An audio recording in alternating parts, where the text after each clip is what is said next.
ऐसे और वीडियोस के लिए मेरे चैनल को सब्सक्राइब करें। 3, 2, 1 start. Mr. Speaker, sir, we are considering the appropriation bill with reference to the supplementary grants. I was hoping that at least one honorable member would refer at least to one item in the supplementary grants and make some concrete suggestions. But I was disappointed. I would request honorable members to bear in mind that we have to follow the rules of debate at least to some extent. It is not as if the minister can answer any point at any time.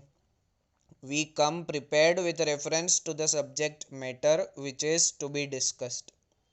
So, honorable members should not feel sorry if I am unable to reply to some points raised here.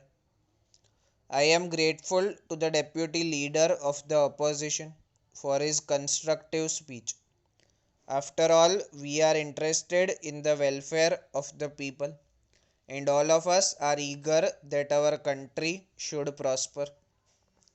We want that the various needs of the people should be met.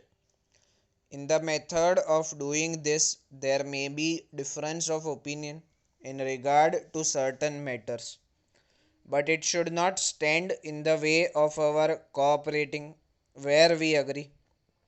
One honorable member referred to the need for improving irrigation facilities.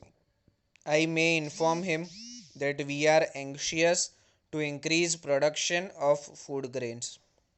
The government will do their best to increase food production. If, as a matter of fact, food production can be increased in any part of the country by a simple scheme as suggested by him, we will look into the matter. Then, as regards bus transport, he referred to the attitude of the conductors towards passengers. I do not know how far this change is true. I agree that there are certain people, not only in transport service, but in other walks of life also, who are unpleasant to other persons. But I may tell the honorable member that if there are bad people in transport service, they should be looked. If he had brought to the notice of the government specific instances, we could have taken action. But he made only a general charge. I now come to the subject of loudspeakers. When one meeting is addressed by one party and another meeting, which is held just nearby, is addressed by another party, if loudspeakers are installed, it will result in shouting and confusion. It is our intention in permitting the use of loudspeakers that they should cause the least inconvenience to others. It is only with this object in view that the use of loudspeakers is regulated. The government will not stand in the way if meetings are held in a peaceful manner. Subject to this condition, we give full freedom to speech and to write anything in newspapers. We do not object to these things, but some restrictions are necessary to maintain law and order and to see that there is no breach of peace.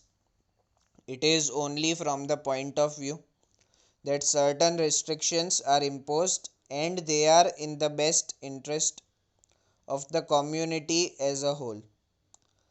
If it is possible to make any relaxation, I shall gladly do it. We do not stand in the way of peaceful propaganda and the propagation of opinion by peaceful methods.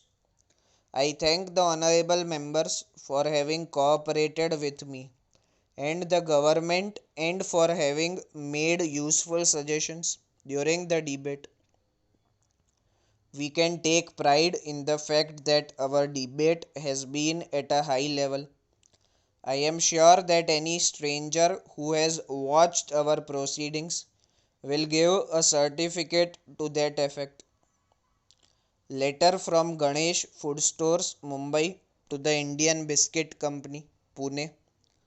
Dear sirs, we are sorry to inform you that we have received a number of complaints from our customers to the effect that on opening the tins of cream biscuits sent by you, they found that the contents were in a very broken condition. In this connection, we may tell you that your consignment of these biscuits was delivered to us on 8th June. As soon as it was received, the boxes containing the tins were opened by our men in our presence, and at that time there were no signs of damage. We therefore assume that when the goods left you, they were already in a damaged state. We can sell these biscuits easily if they are up to the standard, but we think you will agree that their appearance and condition are also important in the same manner as their taste.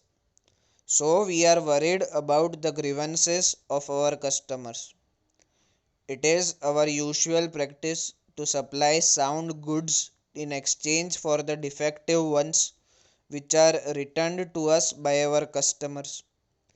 But in this case, we are not able to decide whether we should follow this practice when we think that the substitute goods may not be in any better condition. So, we shall be pleased if you let us know how you can help us out of our difficulty. Yours faithfully.